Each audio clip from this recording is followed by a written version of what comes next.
Good afternoon. If I can have your attention, please. I'd like to call the meeting, Archuleta County Central Committee to order. And thank you all for being here. My name is Marilyn. It's my honor to be chairman, and I'd like to welcome everyone. And we always start our meetings with an invocation by Chuck Allen, and then our pledge by our Under Sheriff Derek Woodman. If you all would please stand.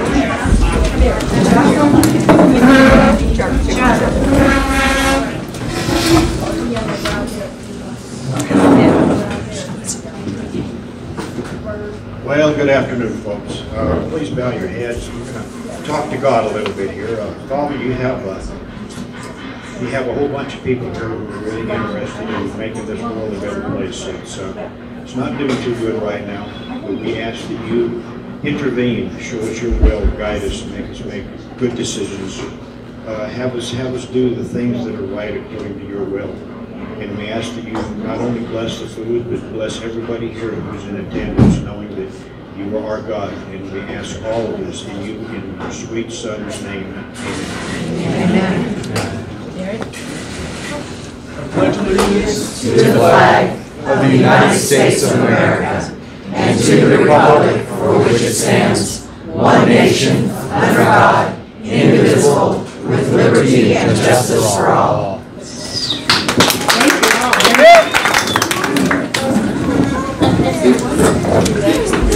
Thank you all very much. We appreciate everyone being here. It's our county, our state, our country, and we need to be involved, be informed, and so we can make a difference. It's always my opinion, my feeling, you must make a commitment however you want to get involved. I mean, being at meetings, knocking on doors, making phone calls, just voting is a commitment. But once you make that commitment, there's action to whatever you commit to do, and then the results. And we can't get any results if we don't, every single one of us, make a commitment to get in there and make a difference. So just by being here, you care. And I so appreciate everyone being here to show you care, and we can all learn from one another. I'd like to introduce the other officers of the Central Committee. Our Vice Chair is Terry Schaaf. Our Secretary is Veronica Medina. And our Treasurer is Elsa White, who could not be here today. But thank you all very much. We have other officials we'd like to introduce. You've met our Under Sheriff Derek Woodman, who did our pledge. We have County Commissioner Warren Brown with us. And we have the commander of the jail, I always call him the jailer, Ed Williams is with us. So, thank you all for being here. We have a number of guests, and we would like to recognize them. We have a sign-up sheet going around. We'd like you, if you'd like to be on our email list or email us any comments, any updates, please sign the list that's going around. We would love to have you. At this time, we will have a roll call for our Central Committee members by our Secretary.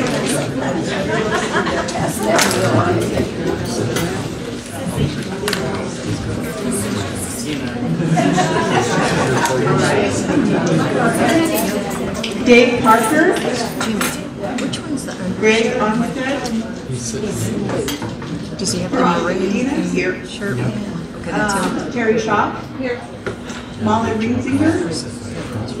Chelsea Hamilton. Laura Hessel. Here.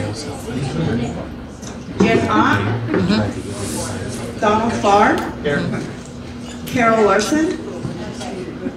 Elka White. Tom Zellhaber. Marilyn Harris. Present. Deb Van Gundy. Here. Samantha Armstead. Rich Valdez. Ronnie Mays. Alvin Schaaf. Brandon Bishop. Christy Archuleta, Elsa White, Warren Brown. Thank you very much. We have several of those people who are not here who've actually moved, and I'll talk about that in a little while about filling these precinct openings for precinct chairmen.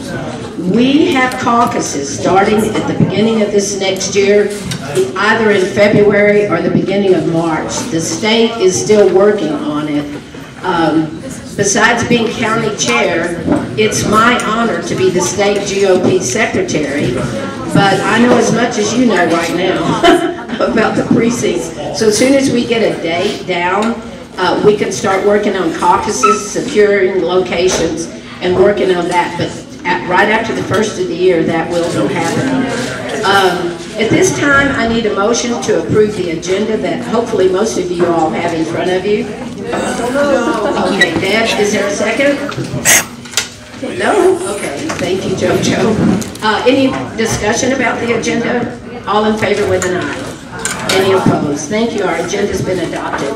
We do not have our minutes at this time. They will be sent out to you by email, and then we will vote on them next time. We do appreciate you all being here, sincerely, from the bottom of my heart. I just remind everybody, we always have very civil, normal discussion meetings. If anybody has questions, we're open, we want to hear everything, but we do not get out of control of our meetings. If for any reason anyone would, Lori, we will ask them to leave. We go by Robert's rules. So just want to remind everybody that we treat our speakers and our other members and all of our guests with great respect. So again, we're just happy that we're all here together and we all have a common denominator in that we care. We care about our county and our state and our nation. At this time, great honor, to have our speakers introduced. Veronica Medina is going to introduce our first speaker.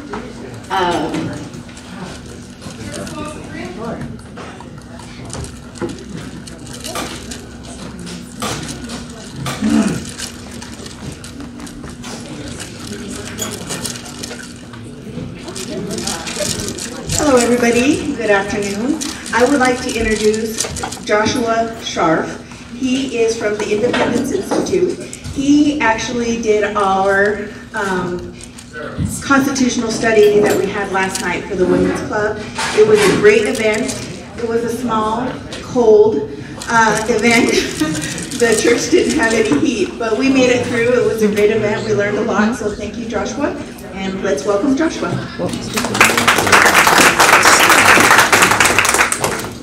Thank you. If it was chilly, it was not the fault of the people who were there. It was a great discussion that we had.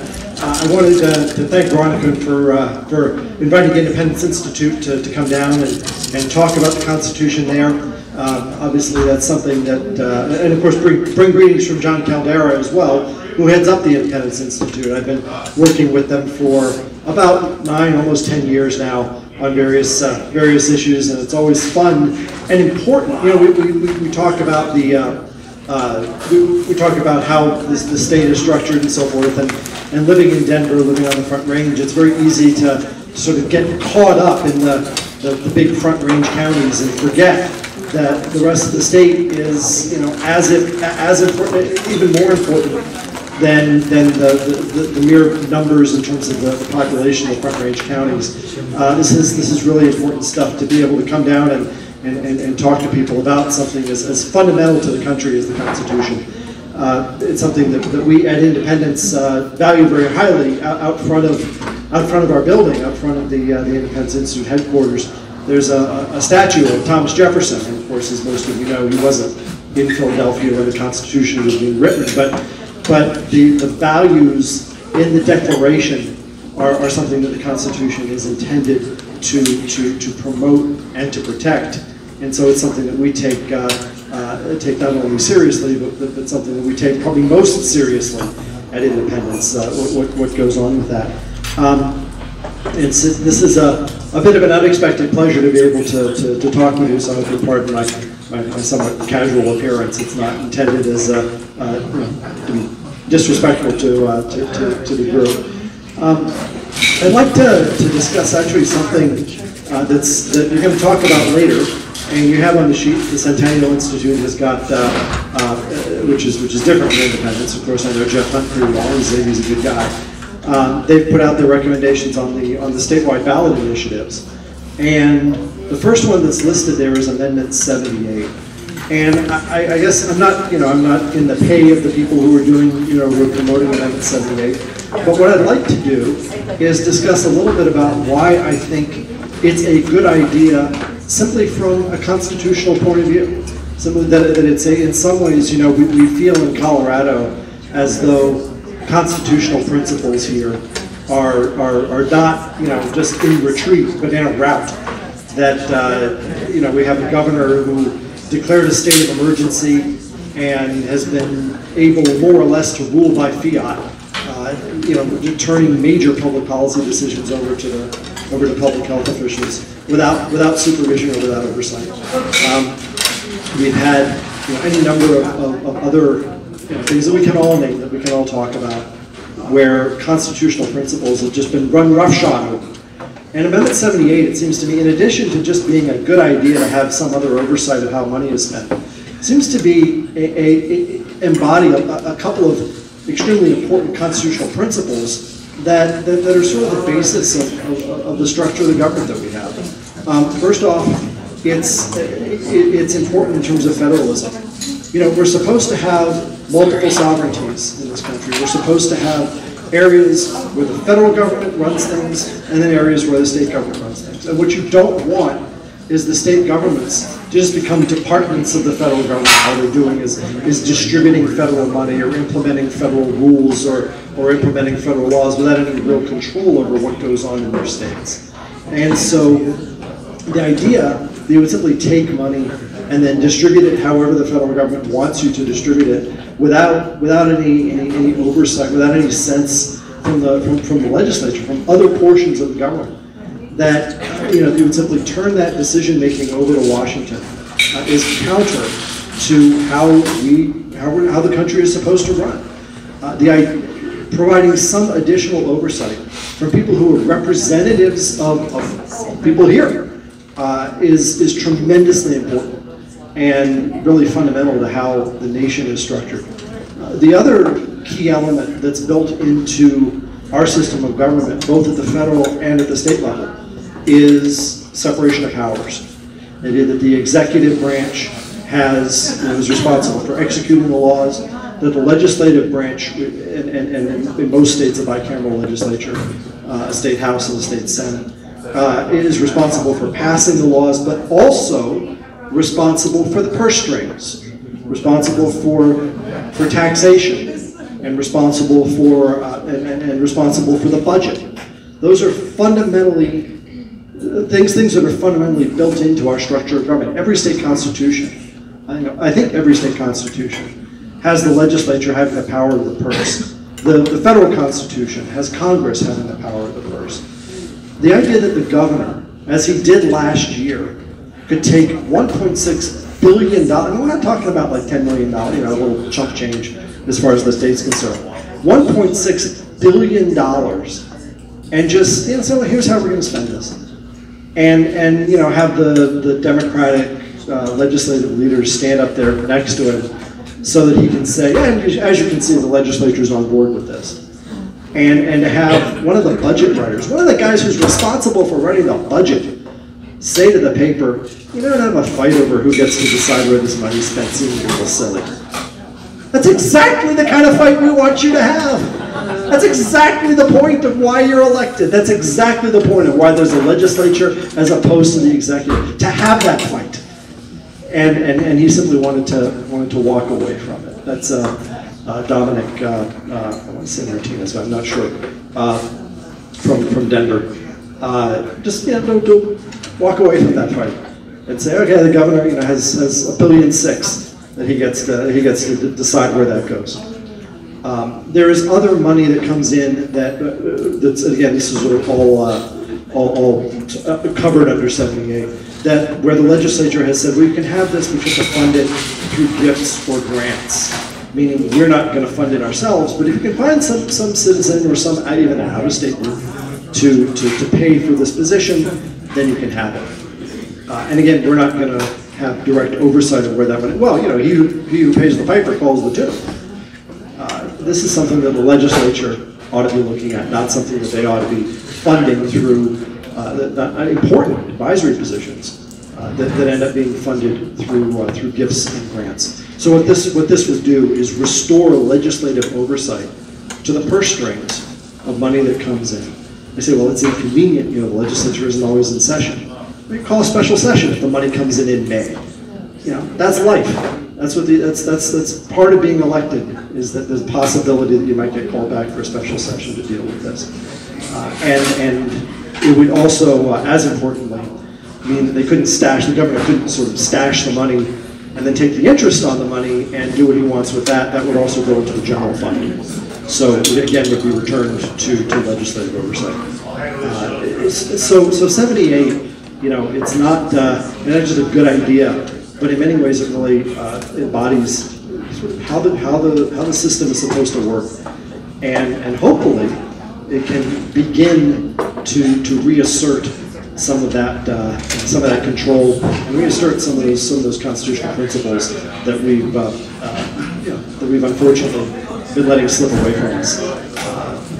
And that's about it. I really, if you're interested in more, there's a piece up on page 2 at Complete Colorado, which is Independence Institute's reporting site. We have both actual reporting that's done mostly at this point by a tremendous reporter named Sherry Pike, who does great work, great investigative work.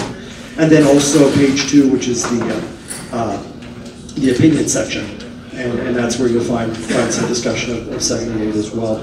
And obviously, we also appreciate if you all feel so inclined to support our work there, then we appreciate that as well. Thank you very much for your ears, and thank you very much for your time.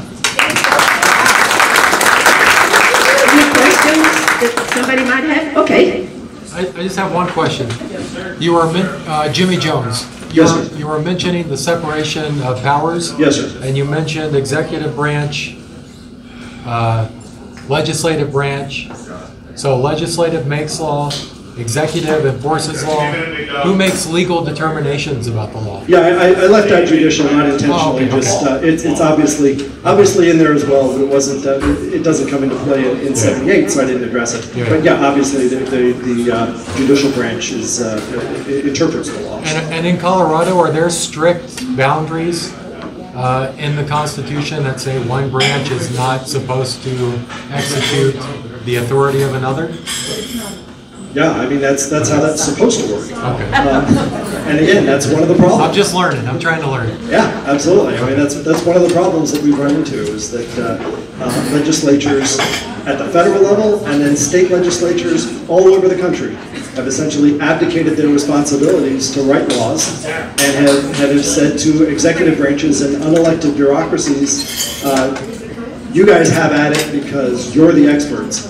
And this was never intended to be a rule by, we've seen what rule by experts does. It's not to denigrate expertise. People know things that other people don't know, and there is value, there's tremendous value to that. But that's different from being governed by experts. So you're absolutely right. Thank you. Thank you, Joshua. Good question. Thank you. Thank you very much for making the trip. That's a trip to make to the Front Range and back, especially in our current weather, so thank you kindly. Also, it is now my honor to let our Vice Chair, Terry Schaaf, introduce our next speaker. Let me talk on that, or you want to talk loud? It's hard for everybody. Okay. Big room. Yeah. We have the sure. Okay. Hello, everybody.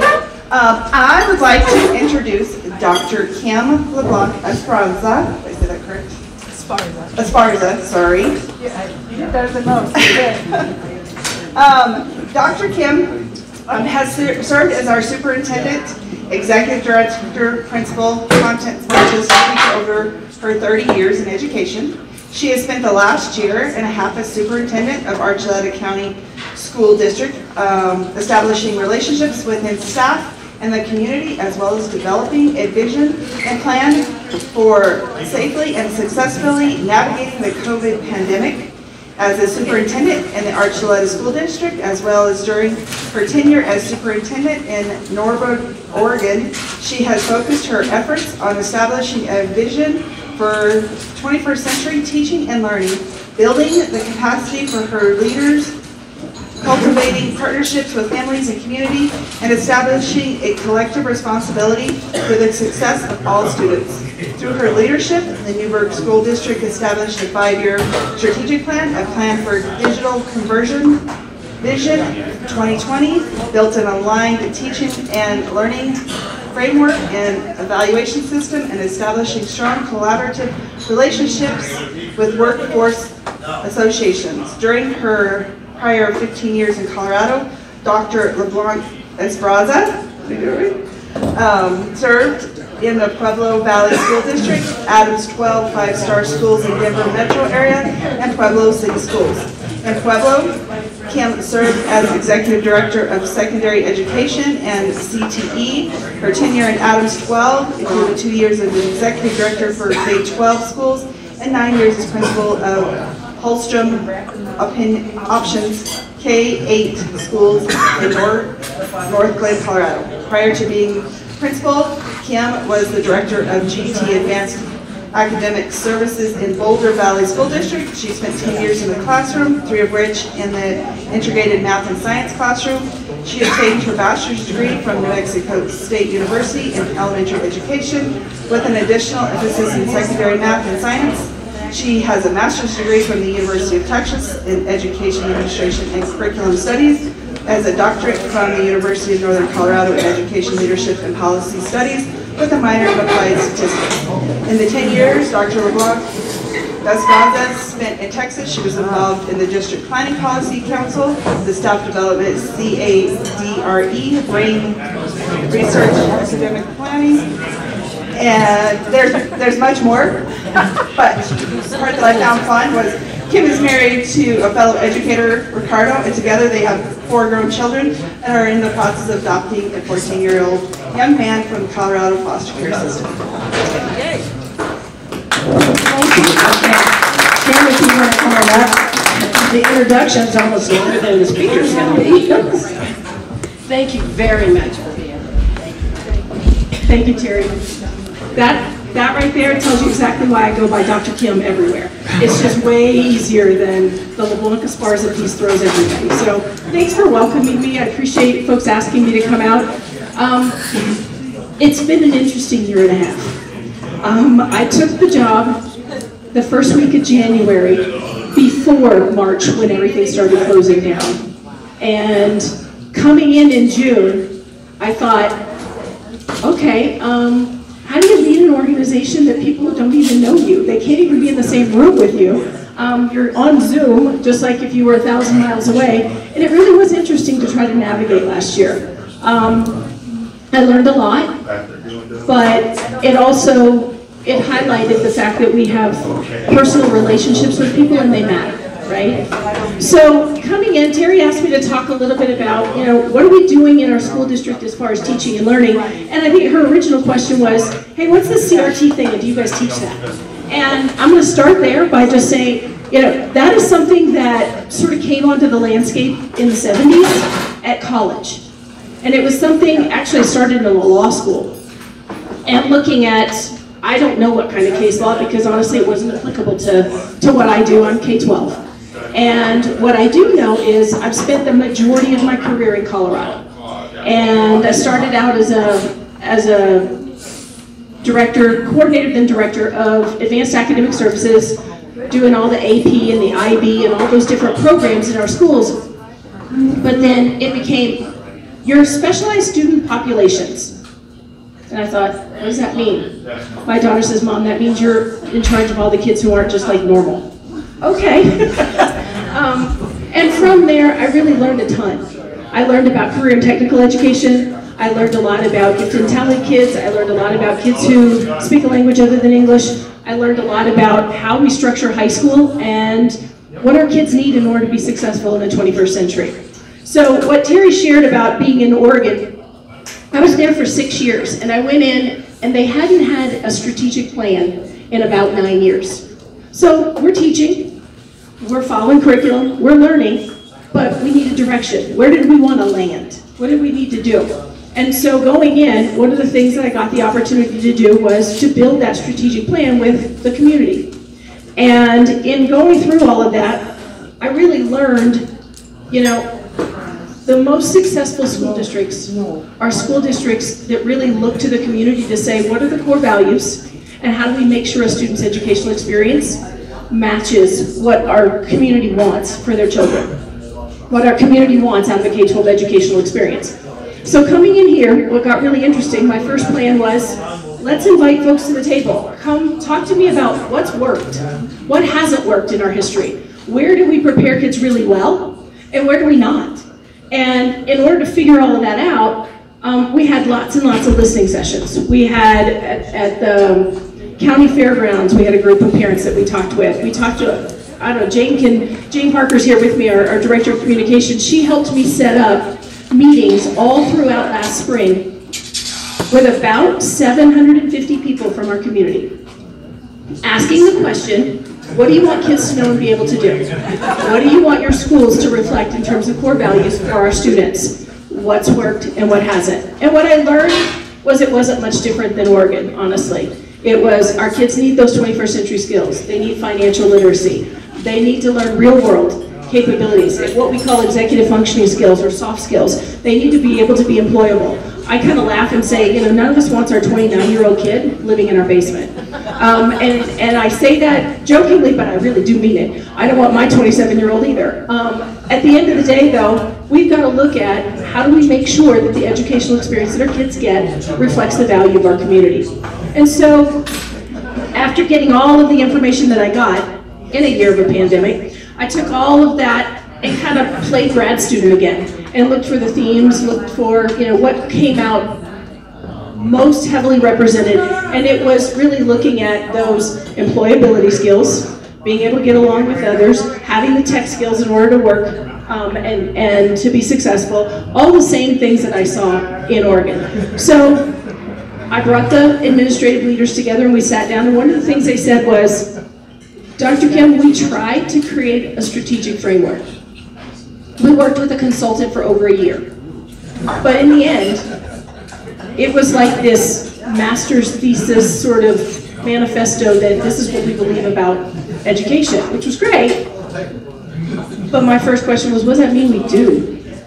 And so we started looking at it, and I said, you know, we got to create something that really reflects where we need to go. And so we came up with 5 priorities in the district, and those are going to really shape everything we do over the next 5 years. One was really all about give kids the educational experience that they need so that they can make choices. If they want to go into the military, they should be able to go into the military. If they want to go into the trades, we should make sure that they have opportunities to build those skills too. If they want to go to university, that's great. We need to make sure that they have course opportunities to do that as well. We said number 2 for me was build effective partnerships with families and community. And that was making sure that our parents come and be a part of the direction our school district's going. Now, I was fortunate enough about 15 years ago to be asked by one of the major publishing companies in education to write a book. The book is called Strengthening the Connections Between School and Home. And it really is, how do you empower families in your community to be a part of making sure kids get the best educational experience they can? And in using some of that, that was part of the framework that we looked at. The third piece is, I want an all-star staff. I want people who are really good at what they do. I want folks who can educate kids and educate them well and understand them. And then, obviously, I would be remiss if I didn't put the priority in there that my business manager wants, which is use resources well. Make sure that we use our resources wisely. And then finally, keep asking the question, how can we be better? So what I've learned over the last year and a half is that we've built this framework, and now we're going to spend probably the next 6 months writing goals underneath that to talk about, we want to increase our graduation rate. We want to make sure all kids can read on grade level by 3rd grade, because we know the research out there says if they can't, you create all kinds of roadblocks for those kids. So we've got to make sure that that happens, and it happens effectively. And to be honest, if you look at our data, we got a long way to go. We got a lot of work to do. When I came in, I asked the question, so how come I don't hear anybody talking about data? And it was crickets. And I thought, okay, let me ask that a different way. How do we know if our kids are learning? Well, we have a state test. It's once a year. By the time we get it, it's autopsy data, because the kids have moved on to the next thing. So trying to create formative opportunities to really learn and figure out what do kids know and what are they able to do. From there, using all of that information to be able to say, where do we need to change what we're doing because we're not getting the outcomes for kids that we want. And I mean, our kids were impacted by the last year and a half just like everyone else is. We've got heavy lifting work to do. My hope is that we will enlist the collective responsibility of our community to say, how do we make sure every kid succeeds? If they're in our system, how do we make sure they all succeed? How do we give them opportunities? Now, one of the things I noticed in my learning over the last year, so the way this worked was, I'm a teacher in English, teacher in social studies. If I want new materials to teach my kids from, I would go to my principal and say, I'd like to buy these materials. Okay, are they supported by the Colorado Department of Ed? Okay, then go ahead. The problem with that is, Terry may not be teaching the same thing I'm teaching. And then we've got different curriculum going on in all kinds of different places. So part of the work that we've done over the last year is to say, we're going to have a process to choose curriculum that involves people actually test driving the curriculum before we actually buy it. Because I have been in a district where we spent over $1 million on language arts materials, and 6 weeks in the teacher said, we don't like this material. Okay?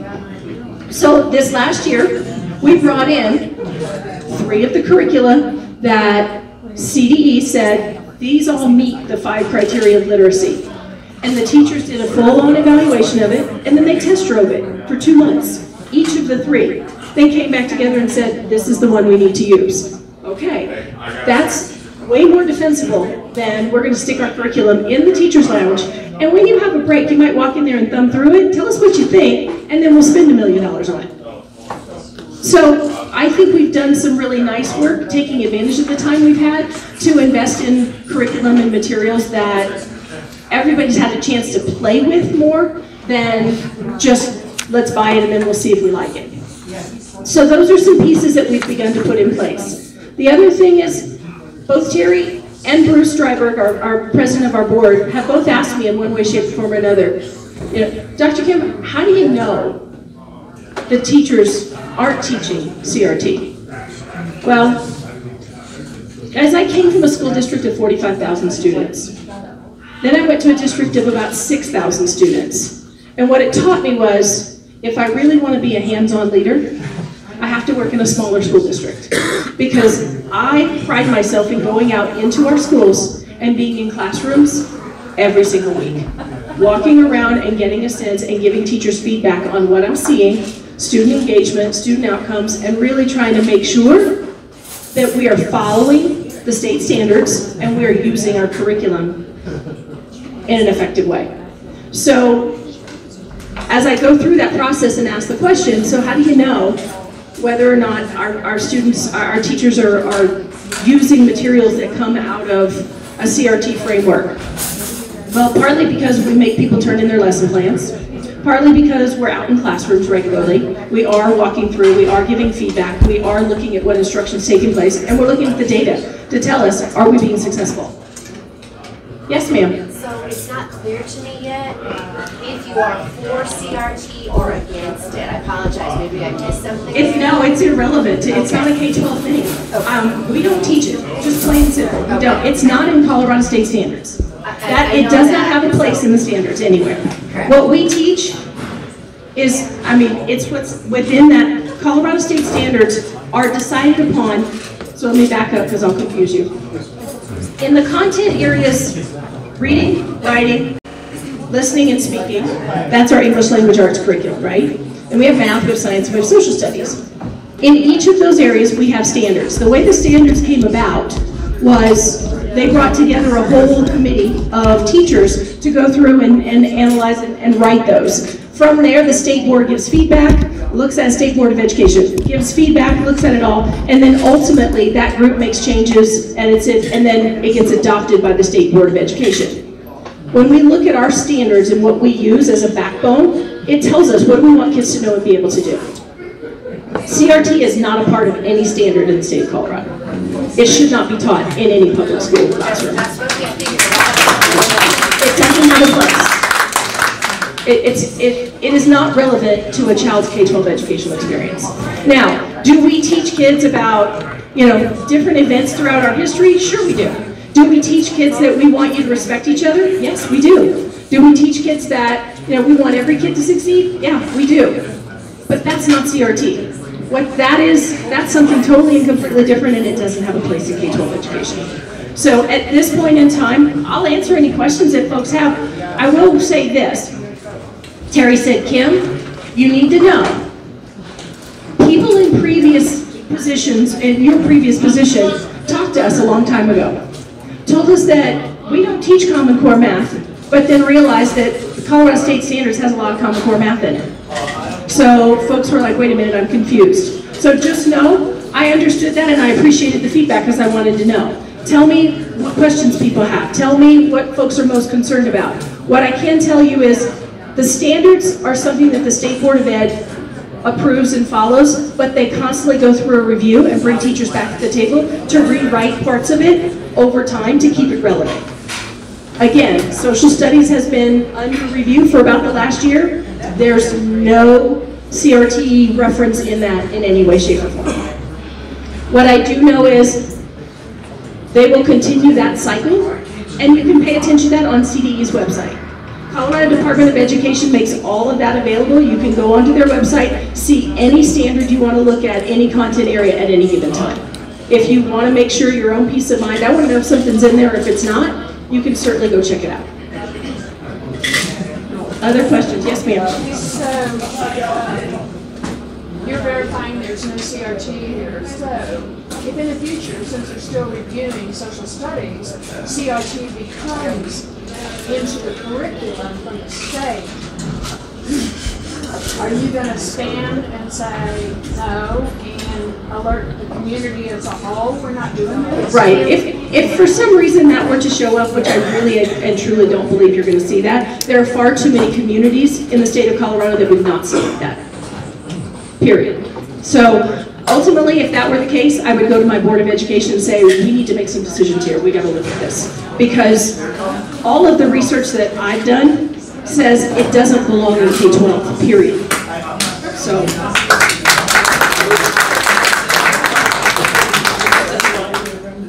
Other questions?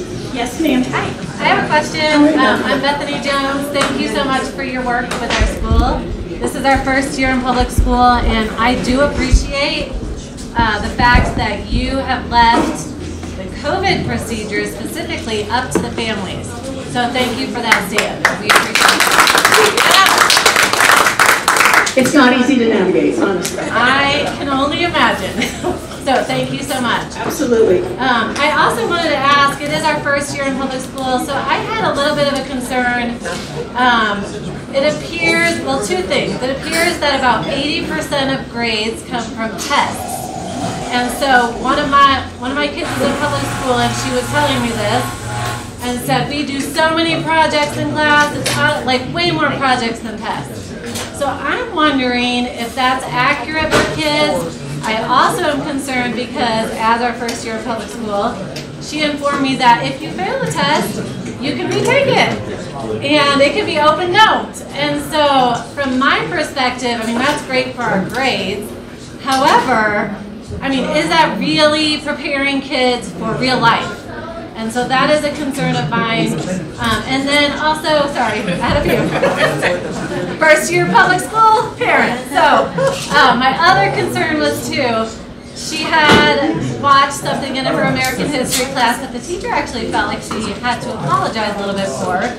And then my child actually responded on the worksheet, I'm proud of her for bringing out the preamble of the Constitution and taking the stand for that. But I asked her last night, can I go back and look at what that was and all the specifics? And she said, no, that unit is done and deleted. And I was like, wait a minute. So I can never go back and look? And so I don't know if there's a way to do that or if I just don't know how. But those are my concerns. Part of what I brought in when I came, knowing full well that when I got here, one of the things that when I asked parents, what do we do well, what are our challenges, the answer was, do you realize that in one household, if we have 3 or 4 kids, we could have to go to 8, 9, 10 different websites to get our students' assignments? We have to navigate that and find them. And we realized we got to streamline that. We need to put it in one place. We need to have a reliable place that you can go and see what your child's doing. Up until about 6 months ago, my youngest child was 27. And so I feel your pain because I have a freshman at the high school now. And he happens to be a young man who's trying to navigate the system, and I do understand where you're coming from. We instituted a LMS, which LMS stands for Learning Management System, that our teachers put their units of study into. It's called Schoology. And parents have a login into Schoology, kids have a login into Schoology, and within that, it has their assignments, it has their units, it has things maybe they're going to read or videos they're going to watch, where they turn in their assignments, it has their grades, it has all of that in there because our goal was for you to have one place to go to and find all of that stuff. Your unit's still in there, they don't disappear, but it may be archived, and so yes, I can help you find that if you want to follow up with me. Great, I can definitely help you with that. As far as the 80-20 piece goes, you know, there were a bunch of school districts across the country that, for the right reasons, were saying, you know, kids are doing all of this work in class in groups, or they take it home and they get lots of help, or you know, all these pieces with assignments, but then when we test them, they can't demonstrate that they've mastered the content. That's a problem, because they have to be able to know, you know, they have to know and be able to do what it is that's in the standards that we're asking them to be able to do. And so there was this move to, the test really matters a lot, way more so than what happens in terms of the day-to-day assignments. The challenge with some of that is, as you're living through, if your child doesn't take tests well, or if your child has anxiety, or your child, you know, doesn't do well in the assessment, they could have done amazingly well for the last 4 weeks, and they're going to take a real hit from that one assessment. So that's a conversation that, as a part of that strategic planning, that #1 priority that talks about child's educational experience, preparing them for the 21st century, is for us to build what we call the profile of a graduate. The profile of a graduate identifies all the characteristics we believe are important that kids, when they graduate, we can say to our community, your child is prepared for the world because they know how to do these things. They have shown competence in all of these things, not just a test, but all those executive functioning skills and the things that they need to navigate their world successfully. So that being the case, we're going to look at all of those practices. We're going to look at all of the data. Does the data tell us that what we're doing is the right thing? The data should be able to tell us that. If kids are being successful, they're leaving us, they're being able to demonstrate their learning, they're being successful in the next, you know, the next iteration of where they go after K-12, whether that's military or job or university. If they're not being successful when they go to that, we have to ask ourselves, what didn't we do right? So we're going to be asking all of those questions, Bethany, and I will actually be asking and bringing parents to the table to be part of that discussion, so you can bet on them and call you. All right, thank you. You're welcome. Yes, sir. I just wanted to go back to a comment you made where you said it's been very difficult to navigate around the COVID issues. And well, firstly, I want to thank you. The more I listen to you, the more thankful I am that you're here. So thank you. And if you're having difficulty, I just want to remind you that we're a constitutional republic, and most of us in this county care about our republic. We all want to hear you, sorry. So I'll just reiterate, if you're having difficulty around COVID issues, we are a constitutional republic. A lot of the parents in this county care about our republic, and we will back you. So reach out to us if you are getting pressure, if you need help. And actually last night I had to leave early, but if there's things the parents can do to help the teachers, reach out to us. If we can organize a date night for the teachers, and you know, just whatever we can do to help, we're here to help. So, yeah. Good. Okay. What I will say is, I'm in the process right now of putting together a superintendent's advisory committee of parents and community members. So I will be reaching out to folks because I do want people to come to the table and tell us, what are we doing that resonates with you? What are we doing that doesn't resonate with you? What do we do that we make sure that your core values are a part of your child's educational experience? We have a responsibility to teach standards, but we also have a responsibility to teach kids. And our job is to make sure, as a local community, the core values of our community should be reflected in the decisions we make on how to educate kids. That's just, okay, I'm going to take the mics back and forth so everyone can hear. I'm sorry, I should have brought it back to you. I'm getting pretty loud, it's okay. Hi, my name is Vacancy. I have a senior in the public school system this year, and I am actually bringing back up one of the questions I feel I didn't get answered with Bethany, which has actually been one of my greatest concerns. My daughter went to public school 9th through 12th, and I really had concerns and struggle with her being able to constantly retake tests and for a good amount of time.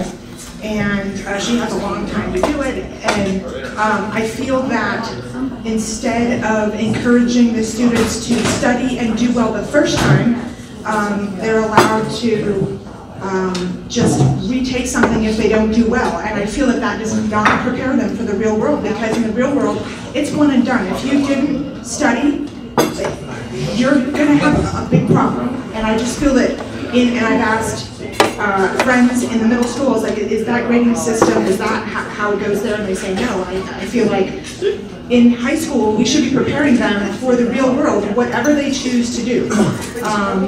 It does not prepare them for college or a job, or nowhere works that way. And so she's a senior this year, but I have another child who may be entering the public school system, and so that I'm concerned for him. I told him, if this does not change, you will probably not be going to the public school. So, okay, here, let me get Sorry guys, once we're all back in office, we can get some people back to work in here, you know what I'm saying? Exactly.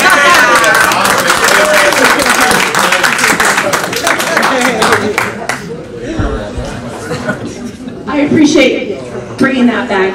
Honestly, I don't have a magic bullet answer yet. What I'm doing is asking the question, what are our practices? Why are they our practices? Are they getting the intended results we're looking for? Now, where I would offer a little different perspective is that any of us in our field of profession typically will have to take some form of assessment, right? For me, it's a praxis test. You know, for one of my kids, it's take the bar exam. For you know, it depends on what your field of study is. There's medical tests, all of those things, and you can take those over and over again. They cost every time though, so you have to recognize that piece of it. And as an adult, you want to make sure that somebody has the right licensure and the right credentials, especially if they're going to cut you open or whatever the case may be. As a professional, teach your kids, right? As we look at that, we are going to ask the question. We started doing this, I don't know how many years ago. Have we gotten the intended outcome? That's the question I want to know.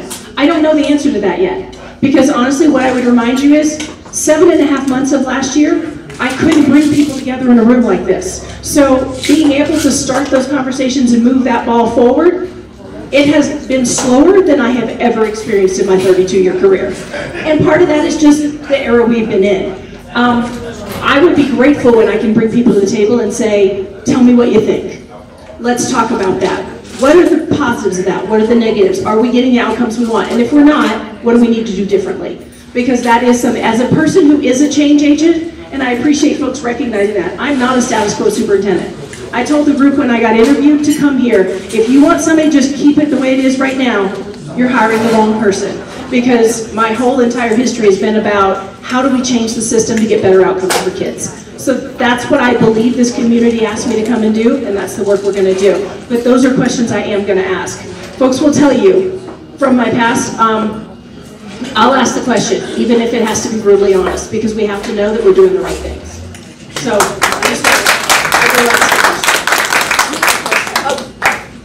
wait Wait for the mic, because not everyone can hear. Sorry. And I need the exercise. So. On the parent advisory group, I had heard about that, but I just have some questions as far as, it didn't give any details other than that you wanted to do this. Like, how often are you thinking of meeting? About once a month. Okay. That's what I've done in my past. And how are you going to advertise that? So it starts out with recommendations from teachers and principals. Give me the names of parents who might be interested. From there, I will reach out to those folks and say, here's the group that I intend to put together. Here's their purpose. Here's how often we'll meet. And if you're interested, we'll put together a group of folks that will meet with me once a month to really look at what is the vision and mission, what are the goals, and how do we make sure that those things are lining up with where we want to go for our for our children's education.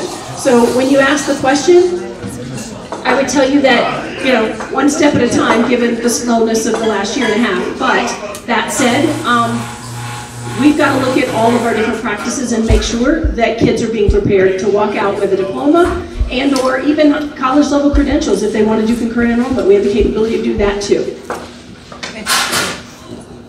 Great questions. Okay, can I do a quick one? Yeah, sure. Oh, no, they're recording. Okay, very quickly, first of all, my kids are not in the public school system, so we wanted to talk about all that. I wanted to know, though, from having friends in the school system and from other parents, first of all, let me ask this in father's terms. Do you guys really have crybaby rooms in the schools now? So what I am getting from this is if the children, the students are triggered or stressed or there's something going on that they just can't sit in the classroom, they are allowed to go into another room and be separated from everybody else. And I didn't. When you hear it from a kid or a parent, it comes out differently. So I was kind of wondering if you guys are doing that. Okay. The answer is yes and no, honestly. We do have situations where we have kids that need to leave the classroom for a few minutes to de-escalate. And part of that is, it depends on, there are kids that have backgrounds that are way harder than anything I would have imagined living through as a young person. Anger management, conflict resolution, some of those things are all those executive functioning skills that our kids need to have.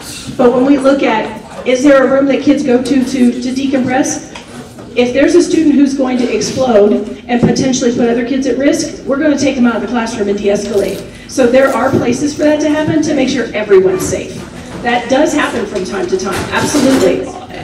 It is what it is. But if you have kids that could potentially impact other kids' education, rather than, I've been privy to school districts that choose to take all the kids out of the room and leave the one kid in to decompress versus the other way around.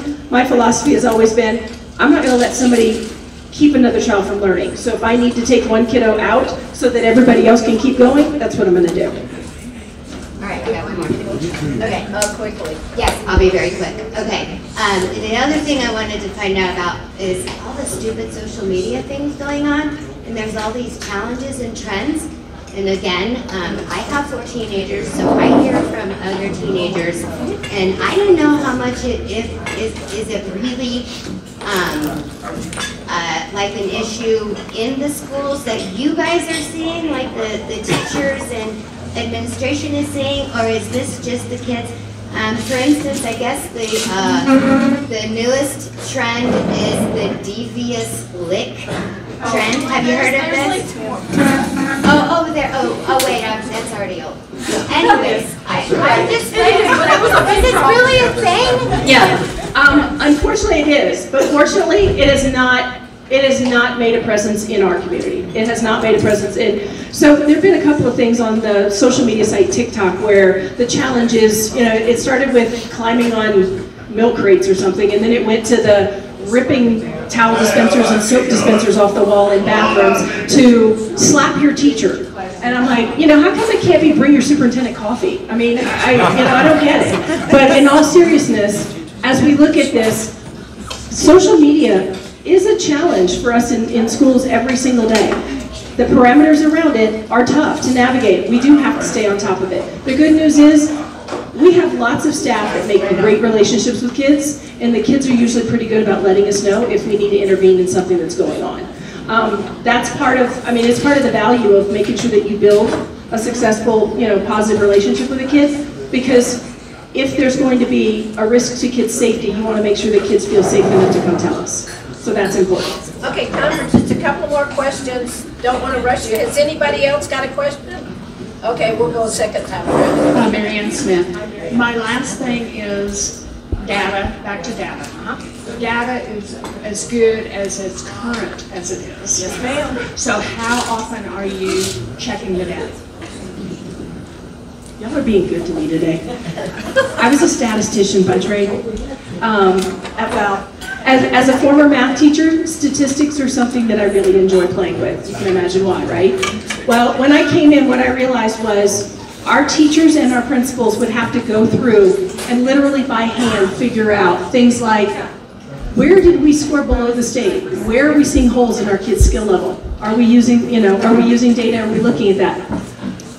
I was the first school district in the state of Oregon to bring a data dashboard to the school district where we put all of our data into that dashboard. And in real time, I can tell you what kids have passed their CMAS exam, their state exam. I can tell you what kids are on track to graduate. I can tell you how kids scored on DIBELS, which is an elementary literacy assessment. All of that data is in that dashboard, and with a click of a button, I can disaggregate it by grade levels, male and female, kids who qualify for free and reduced lunch and kids who don't. I can look at how our gifted and talented kids perform. I can look at all of that because it's in real time. So it only made sense for me to bring that here so that our staff, our teachers, our principals can look at how are the trends showing up in our data. It doesn't have to be a state test. It can be the unit test at the end of each unit in each content area. It can be our NWEA test. There's a lot of different assessments. The challenge is you have to put it in the system so that you can see how you're doing, right? And so for us, building that system, putting all our data in, now I have the capability of knowing, and I said this last night at our board meeting, I can tell you that there is a trend that's undeniable. That trend that's undeniable is on the Colorado measurement of academic skills, the CMAS test, over 50% of the children from our community get 0 points on constructive response items. Constructive response is where they have to actually write out and explain their thinking, not just bubble in. In every grade level, in every content area, over 50% of our kids are getting 0 points. In disaggregating the data and figuring that out, what that said to me is, I gotta figure out why. Are they even attempting them? Are they looking at that going, that's too long, next, on the computer? Or is it that they don't have the skills? Because 50% of kids getting a 0 starts you in the hole, and so we have to figure out how to get those kids' levels brought up to where they need to be so that we're not having to teach kids in double time in middle school and high school. So looking at that, we have to have the right tools so that people aren't sitting there hand calculating data, but the system, the 21st century technology is doing the work for us. And we've done that. We have Schoolzilla is the name of it. You can remember that, right? Schoolzilla is what allows us to look at all of our data trends and tell our kids performing at the level we want them to. And if not, who's not? And what are we going to do about it? You want to introduce your co-part of it? Yes, I'll say, I have to thank Miss Jane Parker back there. She's been here the whole time, and she is my Director of Communications. She's also the principal of the family school. She does a phenomenal job. I've characterized her as Liquid Sunshine. She likes that. That's her nickname. Jane is always Miss Positive, and she does a great job connecting schools to home, because in family school, these are students who typically either go to our private schools or they're homeschooled, and they get to come together 2 afternoons a week to do all the different elective options that they have so that kids can build those social skills too. So thank you, Jane, for the work you do. Thank you. Great information, great questions. Kym mentioned Dr. Kym, mentioned several sites. If she'll give those to Terry, we'll put them on our website that you can look up and check it out. We'll add them to the Republican Women's Club site, and you can go there and reference some of it if you need to. Really great information and great questions. We have committee reports generally. Our treasurer's not here, but as I've said, it doesn't matter. We don't have any money. We're going to talk about fundraising because we desperately need money for this next cycle of elections coming up. Our website chairperson is here. Laura, would you like to come and talk about the website for a moment, please?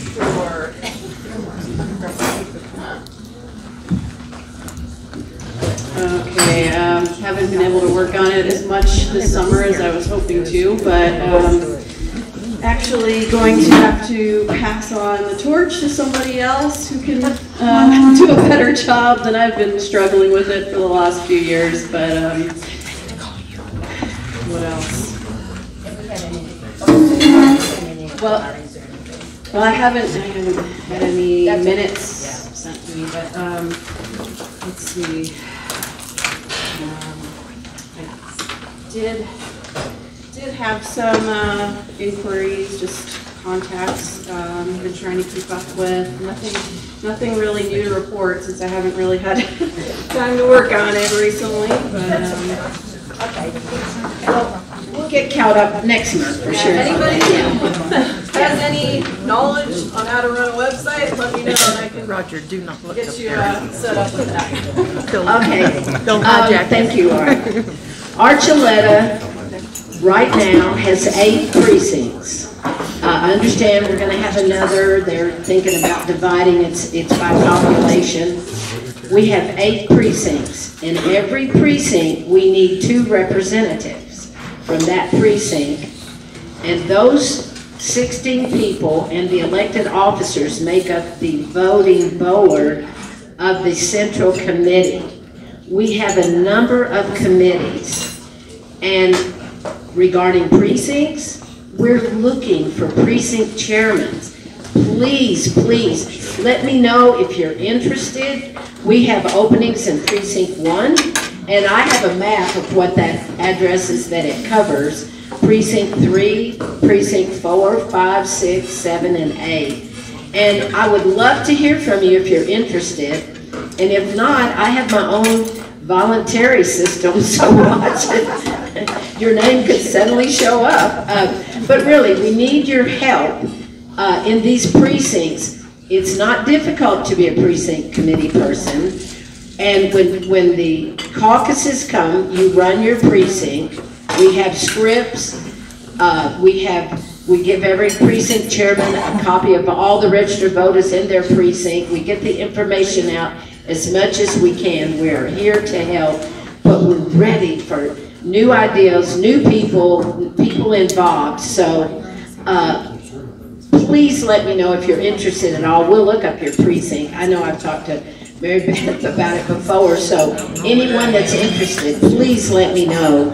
I know Ed's interested, and he just got volunteered, so we're working on that. So please let me know. We have what we call a vacancy committee. We will meet and approve the new people coming in.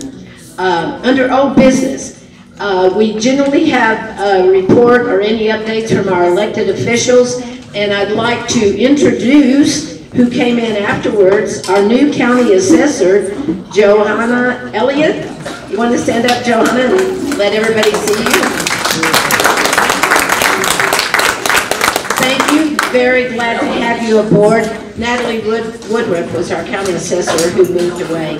Warren, would you like to come and give us an update on commissioners, any of that? Sure. Info we need.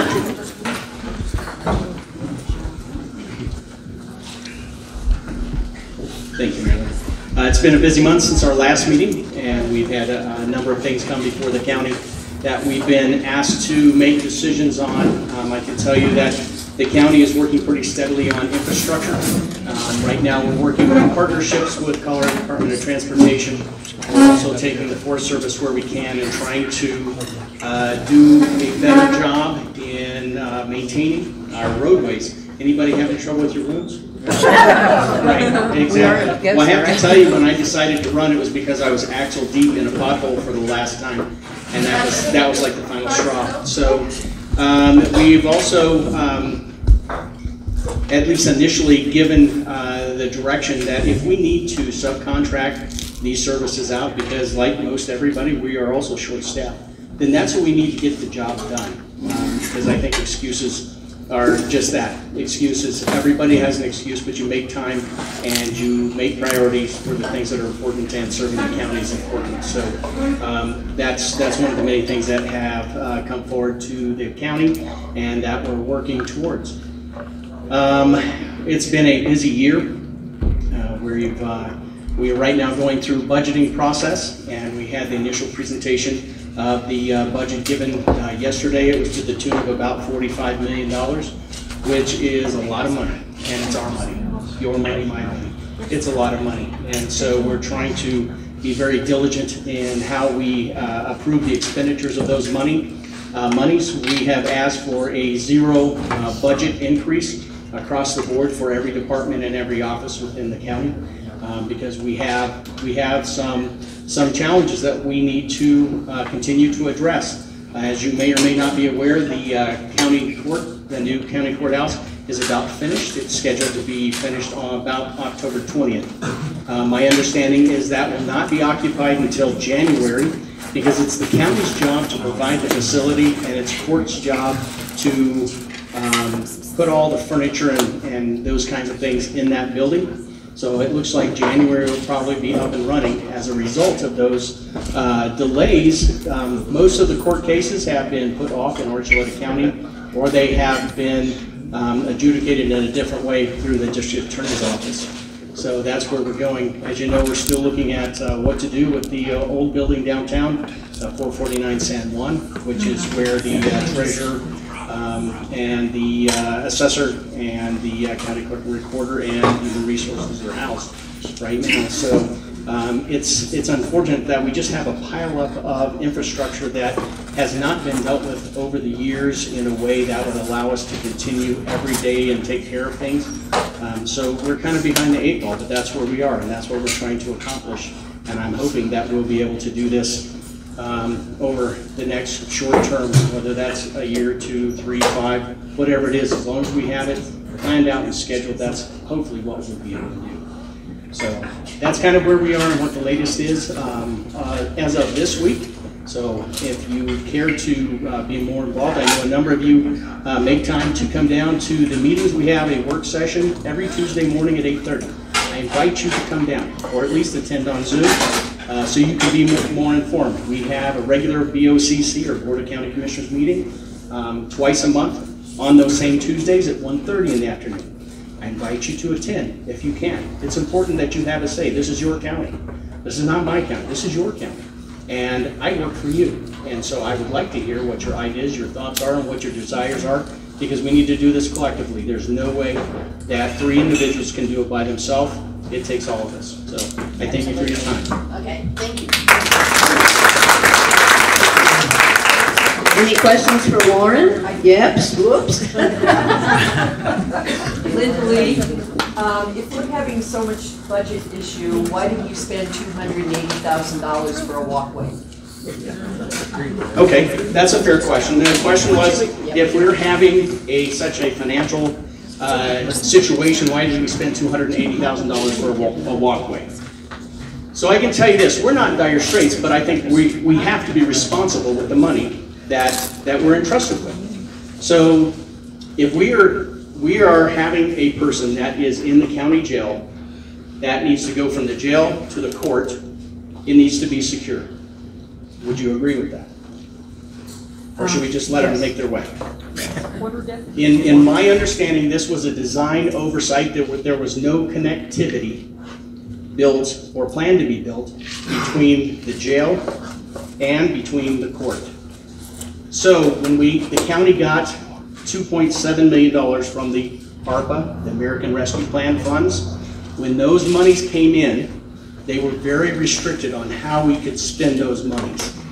You might think that if you got it, you could put it to whatever needs that you deemed to be necessary for your county. Not so. And one of the things that we could spend those monies on were to help with the spread of COVID. And knowing that we needed the walkway, we had some very creative folks and solutions that were presented that we could design a walkway that would provide connectivity from the jail to the courthouse, that there would be a lighting that would be put into that walkway that is secured, that's enclosed, that mitigates the spread of COVID. What kind of light is that? UV, thank you, UV lighting. So it enabled us to access those funds that were so restricted that it would benefit us collectively. So how many people in the jail have had COVID? 0. According to the undersheriff, 0. Good question, thank you for that. Any more questions? I just want to back you up on that because having been a criminal defense attorney for decades and in this old building here, there was no safe access for the public to be separated from the inmate population. And the fact that I don't know, we never had an incident there, but the COVID issue is definitely an issue.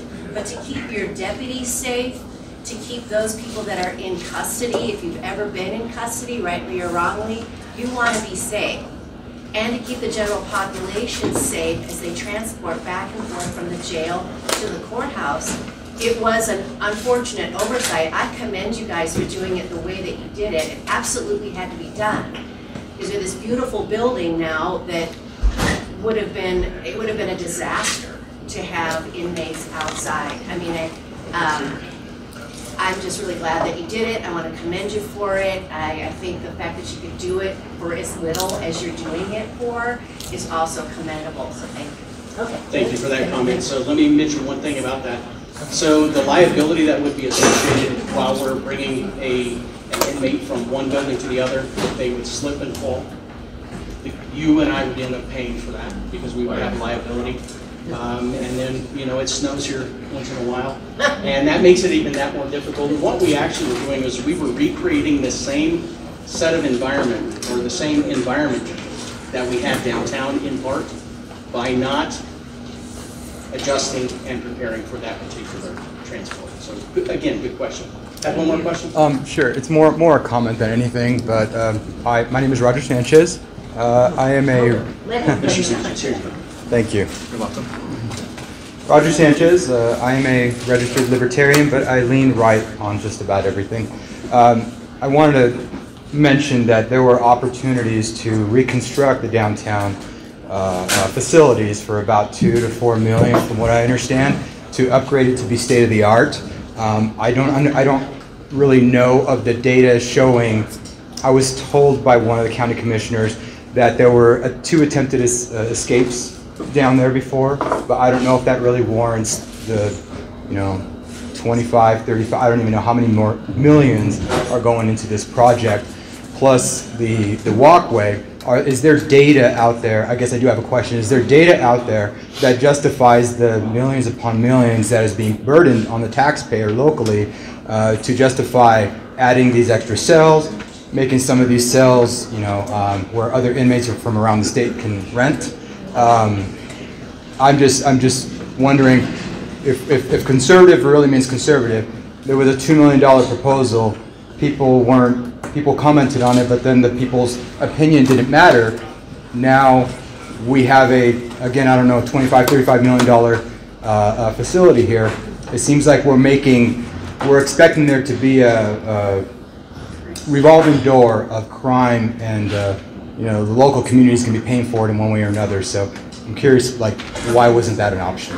The downtown facility upgrade. Okay, thank you. I think I can help address that. Yeah. Sure.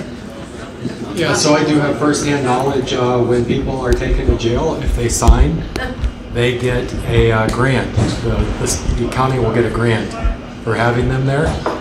So it seems like it could be pretty good business. So I think we'll be able to make that money up pretty quick. So I can answer to what I know about that, and thank you for your question. I can tell you this, that the county was about an inch away from having the feds come in and shut down the facility, and then mandating what kind of building we would build, where we would build it, and how much we would spend to build it. Because that facility was not habitable. I don't know what the dollar amount was because that was a before me, and I'm gonna have to give you just that disclaimer. That was a before me. Yeah, I understand. If it's gonna be a couple million, I don't know, I find that hard to believe. But that, we were going to be stuck with whatever the federal government gave us. And you're right, it went out for a vote, and it failed. And that's why they had to do the certificates of participation to fund that. But this is where we are. I don't know the decisions that went into that, and that's why I'm doing this craziness. I never wanted to be a politician. I just was not happy with the way things were being done. And so, like you, I needed to get involved, and I need to have more to say, and I needed to be more participative in my community. And that's why I'm here. So I can certainly see your point of view, and I can't necessarily disagree with it. Do we really need to spend the money? I can tell you this, if we do not spend the money to maintain buildings, if we do not pay to upkeep the buildings, we will end up replacing the buildings, and that's where we are today. Truly, that's where we are today. And it's not a pleasant place to be, and it's not easy, and these are hard decisions, and they are a financial burden. But we can't keep putting off generation after generation of doing what we should have done many years or decades ago. Don't intend to rush off, but we do have to be out of the restaurant and give it back to them. So the work meetings that Warren's talking about, you know, attend them, ask your questions, you know, be there. These are great questions we need to know. But unfortunately, we are on a time restraint at this meeting. Hey, thanks for the question. As far as Derek, do you have any updates, anything from the Sheriff's Office you'd like to update us on? I think we're good. Okay, yay. As I told you, the state GOP secretary, we had a state meeting, and one of the main things on the meeting was Ballot Initiative 108. In 2016, Colorado's voted on Ballot Initiative 108 whether we would include, instead of a Republican primary, we opt out and would have unaffiliated vote in the Republican primary. Sorry, I didn't mean to interrupt y'all. So, in that 108, we had an opt to opt out. It passed to include unaffiliated in our primary. But there was always an option to opt out to just be strictly a Republican primary again. That was brought before the state board to vote to take out and go back to strictly being Republicans voting for Republicans. It failed. It stays like it is. However, the minute the meeting was over, a lawsuit was filed because there is a group who contends that 108 was unconstitutional from the beginning. So there is a lawsuit verifying whether 108 that was passed by the state of Colorado voters, if it's unconstitutional or not. So it was filed directly with the federal court. They skipped the state courts and went there. So we should have a decision on that sometime soon about if that would ever change. I'm not sure that it would, but just to keep you updated with that. I want to talk about these ballot issues, but before we run out of too much time, I want to thank Ms. LORI Ayers, please stand, and Deborah Van Gundy. We did a law enforcement appreciation parade last Saturday. We did a great time. We had a lot of cars. We drove through the neighborhood, got a lot of feedback. But, you know, we support our law enforcement. Where would we be without?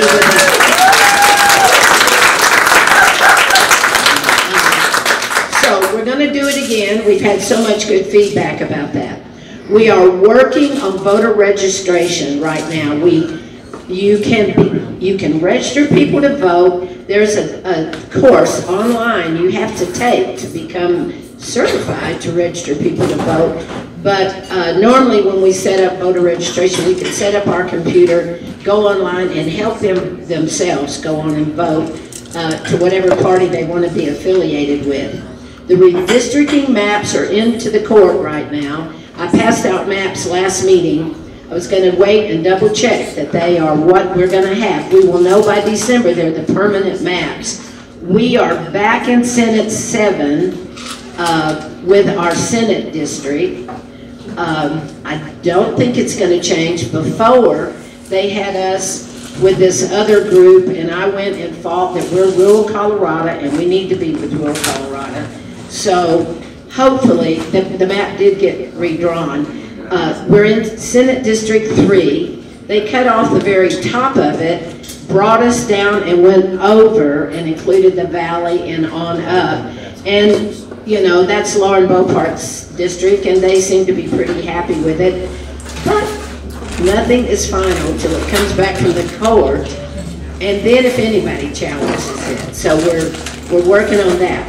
I passed out to everyone, and if you didn't get a copy, I'll make sure you do.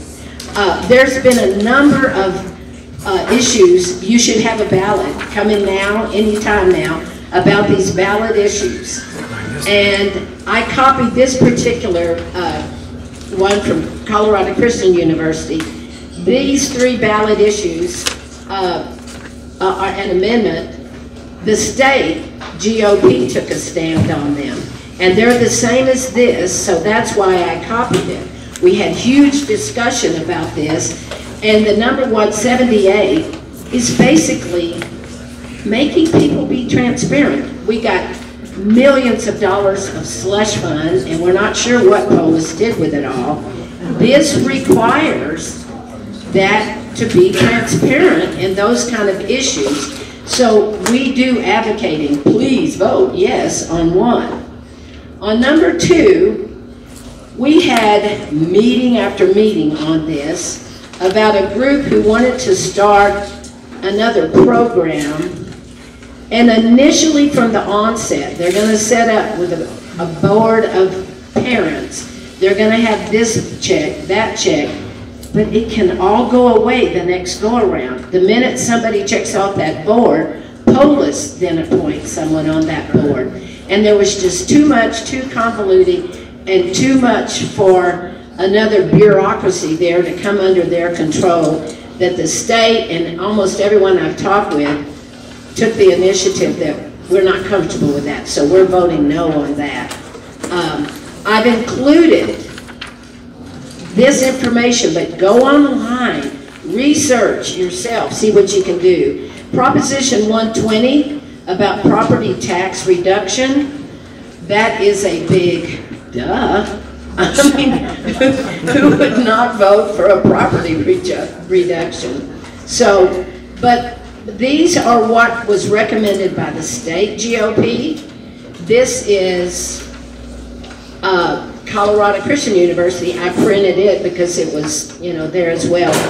Do your own research. Go in and see what you think about the transparency that it calls for on Amendment 78. But any questions you have, please contact any of us. We'll be glad to help you. And I want everybody to please seriously, seriously think about being involved in your precinct. You know, like Kym said and Joshua, this is our community. We have a voice. You have a voice. Use it. We want to hear it. I want to hear it. Whether you agree with me or not, we can exchange ideas and I can always learn something. So please, please think about it and being involved. Holly Metzger from the LPEA came by. She wanted to come to the meeting, but she's got a 6-year-old who's ill. She wanted to let everyone know there's a town hall meeting by virtually done for the LPEA next Wednesday the 27th at 6 p.m. She said you can go to their website and get on it. This is all of these areas we need to be concerned about. You know, we're talking about, you know, we got to get behind the U.S. Senate. We got to do this. No, people, we got to get grassroots right here. We got to get behind the school board. We've got a fire board. Did y'all know that? Get on it. Find out what they're doing, where the resources are going, and, you know, be involved. Let me tell you about your power company. Your prices and costs are getting ready to accelerate. Let your voices be heard. It is so simple. I passed out a couple of meetings ago all the contact information for all our legislators. I'll do it again, and with Laura's help and somebody else, we will put it on our website.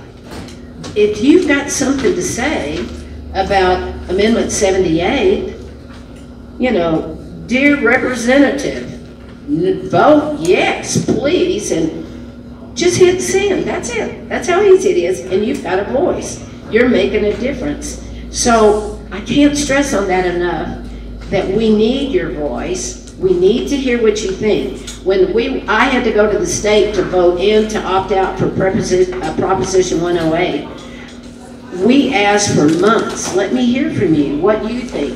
Veronica did the same thing with the Republican Women's Club. What do you think? We were trying to get every feedback from all the people we could. And we want it now. I don't care if you disagree with me. Like I said, I could learn something. I got lots to learn. So please keep involved. Please thinking about being a precinct chairman or a committee chairman on some of that. We need you. We need all these voices. So the Women's Club, we are a completely different entity from the Women's Club. We are, every county in Colorado has a central committee, 64 counties. We all come under the state GOP, which comes under the RNC, Republican National Committee. They think we have a very good chance of winning the Senate race this year, that Bennett is very weak. They have set aside a gazillion funds. They will give us in this race if we pick a good Senate candidate to run. And let me tell you, we've got some excellent candidates running right now for U.S. Senate. I have invited them all to start coming to our meeting. And right after the first of the year, believe me, they're all going to be here because they're wanting your vote. Rural Colorado will make the difference in these votes. The metropolitan areas, Denver, that Front Range has, you know, densely population, but they need the entire rural area. And we've pushed races over before. So we're very powerful. They want our votes. So we're going to start having these candidates come. So keep that in mind. If we do, in our primary, which should be around June, pick a candidate, we will then get that money from RNC to fight Bennett. Here's what happens at our precinct meetings. Whatever precinct meeting you live in, everyone goes. And there will be a list on the wall to pick delegates to go to the county meeting.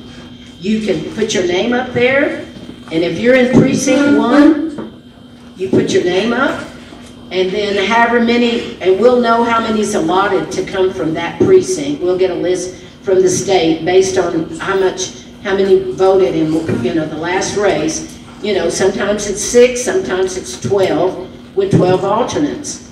But right there is where it starts. You go to your caucus and you get on that list, and if you get from your caucus to be a delegate at the county assembly, then and only then are those people, the voting people, who vote on who goes on our ballot for our county issues, sheriff, commissioner, and the county level.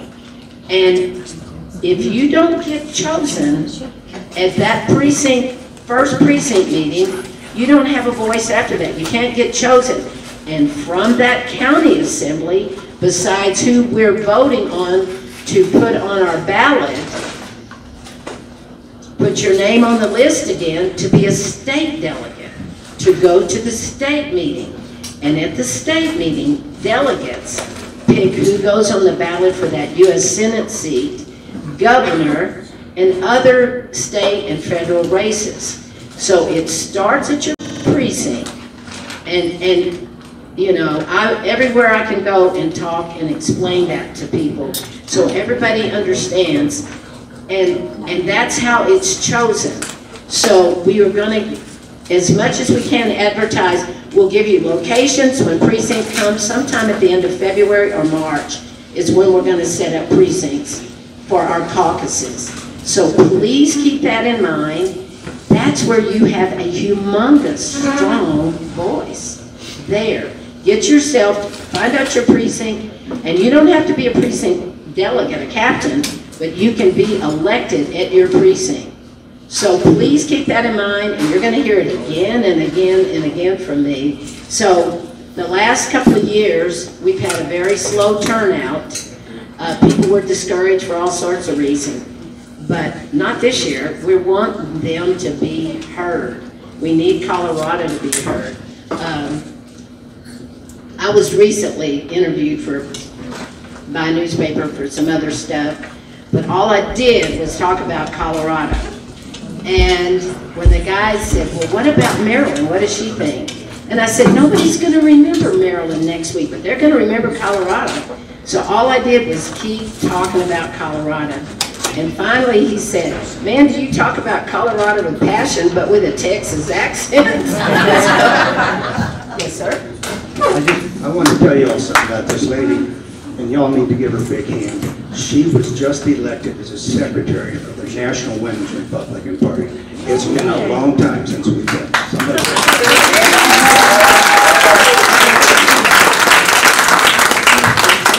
And with that, JoJo has something for Marilyn. Oh my. My. I hope it's food.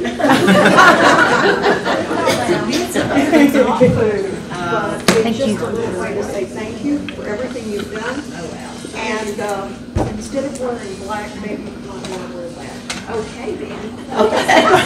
Thank you. I'll open this in a second. We now have Maryland as local, state, and national.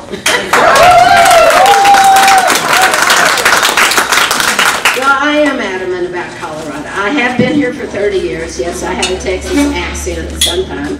And but it's my county and my state, and I always say if I could put on a uniform right now and fight and defend this, I would. Amen. I would in a minute. Yep. But I can't. This is the way I fight. And the Republican Women's Club has been around for 83 years, and we have groups all over Colorado, all over this nation. And in 83 years, we've had about 4 or 5 people from Colorado ever be on the board. So I was adamant about get us out there. So it is an honor to serve you as your county chair and in Washington, D.C. with the National Republican Women. So with that, thank you very much. Thank you for being here.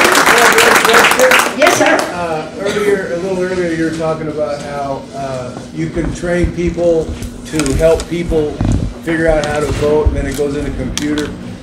Do you know anything? Was Colorado using the Dominion? I haven't heard anything good about that. How do you know that all of our votes, when they go, that they aren't manipulated? We don't. And that's, I will tell you, I am on the state GOP. There's 3 women, first time, by the way, I will say, in the history of Colorado, elected 3 women for the executive committee. First time ever. And when that happened, somebody challenged it in our bylaws. And they said, no, it's allowed.